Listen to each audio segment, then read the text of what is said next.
गांव से कुछ दूरी पर एक पुरानी हवेली थी, जिसे लोग भूतिया हवेली के नाम से जानते थे। सालों से कोई उस हवेली के करीब जाने की हिम्मत नहीं करता था।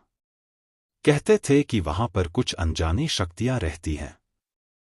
हर शाम हवेली से अजीब अजीब आवाजें आती थीं, जो रात होते ही और तेज हो जाती थीं। रवि और उसके दोस्त, जो हमेशा रोमांच की तलाश में रहते थे, इस हवेली के बारे में सुनकर बहुत उत्साहित हो गए। उन्हें यकीन नहीं था कि भूत प्रेत जैसी कोई चीज होती है। उन्होंने तय किया कि वो उस हवेली का रहस्य जानने के लिए रात को वहां जाएंगे। रात के अंधेरे में रवि, उसकी बहन नेहा और उसके दोस्त हवेली की ओर बढ़े। हवेली के पास पहुंचते ही उन्हें एक ठंडी हवा का झोंका महसूस हुआ, जैसे कोई अदृश्य ताकत उन्हें हवेली में आने से रोक रही हो। पर उन्होंने अपनी हिम्मत नहीं खोई और हवेली का दरवाजा धकेल दिया। हवेली के अंदर का माहौल बेहद डरावना था। जगह धूल जमा थी और दीवारों पर अजीब आकृतियां बनी हुई थी। नेहा को महसूस हुआ कि कोई उन्हें देख रहा है। अचानक एक दरवाजा जोर से बंद हुआ और सबके दिलों की धड़कनें तेज हो गईं। रवि ने कहा, शायद हवा का झोंका था। हमें चलना चाहिए। वो लोग धीरे धीरे हवेली के बड़े हॉल में पहुंचे, जहां दीवारों पर पुरानी तस्वीरें लगी हुई थीं। एक तस्वीर में एक आदमी था, जिसका चेहरा बेहद डरावना लग रहा था। अचानक उस तस्वीर में आदमी की आंखें हिलने लगीं, जैसे वो उन्हें देख रहा हो। नेहा चिल्ला पड़ी, यह जगह ठीक नहीं है। हमें यहां से तुरंत निकलना चाहिए।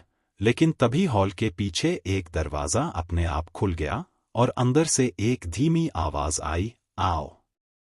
तुम लोगों का इंतजार हो रहा था। रवि और उसके दोस्तों के पैर कांपने लगे, लेकिन वे रुकना नहीं चाहते थे। दरवाजे के उस पार एक और कमरा था, जिसमें एक पुरानी लकड़ी की मेज और कुछ किताबें रखी थी। नेहा ने एक पुरानी किताब उठाई, जिसमें हवेली के इतिहास के बारे में लिखा था। यह हवेली कभी राजा राघव की थी, उसने पढ़ा। लेकिन एक रात राजा और उसका परिवार अचानक गायब हो गए और तब से इस हवेली में कोई नहीं आया। जैसे ही नेहा ने यह पढ़ा, कमरे की खिड़कियां खुद ब खुद बंद हो गईं और हवेली में अंधेरा छा गया। रवि ने कहा, हमें यहां से जल्दी निकलना होगा, लेकिन दरवाजे अपने आप बंद हो चुके थे। वो लोग फंसे हुए थे। तभी एक अजीब सी रोशनी कमरे के एक कोने से निकलने लगी और वहां एक छिपा हुआ दरवाजा दिखाई दिया। छिपे हुए दरवाजे के पीछे एक गुप्त तहखाना था, जहां सीढ़ियां नीचे की ओर जा रही थी। हर कदम के साथ हवेली और भी डरावनी लगने लगी। तहखाने में घुसते ही उन्हें चारों तरफ पुराने कंकाल और टूटी फूटी चीजें दिखाई दीं। तहखाने के बीचों बीच एक बड़ा सा काला दर्पण था और उसके पास एक पुरानी कुर्सी पर एक कंकाल बैठा हुआ था। उस कंकाल के पास एक पत्र रखा हुआ था। रवि ने पत्र उठाया और पढ़ने लगा, जो इस हवेली का रहस्य जानने आएगा, वो यहां से कभी वापस नहीं जा सकेगा। तभी दर्पण से एक भयंकर चीख निकली और उसमें से एक छाया निकली, जो सीधे रवि की ओर बढ़ने लगी। रवि और उसके दोस्त भयभीत होकर भागने लगे, लेकिन तहखाने का दरवाजा बंद हो चुका था। छाया धीरे धीरे उनके करीब आ रही थी। अचानक नेहा को याद आया कि किताब में लिखा था, अगर तुम इस हवेली से बाहर निकलना चाहते हो, तो तुम्हें राजा राघव की आत्मा को मुक्त करना होगा। उन्होंने जल्दबाजी में दर्पण की ओर देखा और उसे तोड़ने का फैसला किया। जैसे ही रवि ने दर्पण को तोड़ा, हवेली में एक जोरदार गूंज उठी और तहखाना हिलने लगा। छाया गायब हो गई और तहखाने का दरवाजा खुल गया।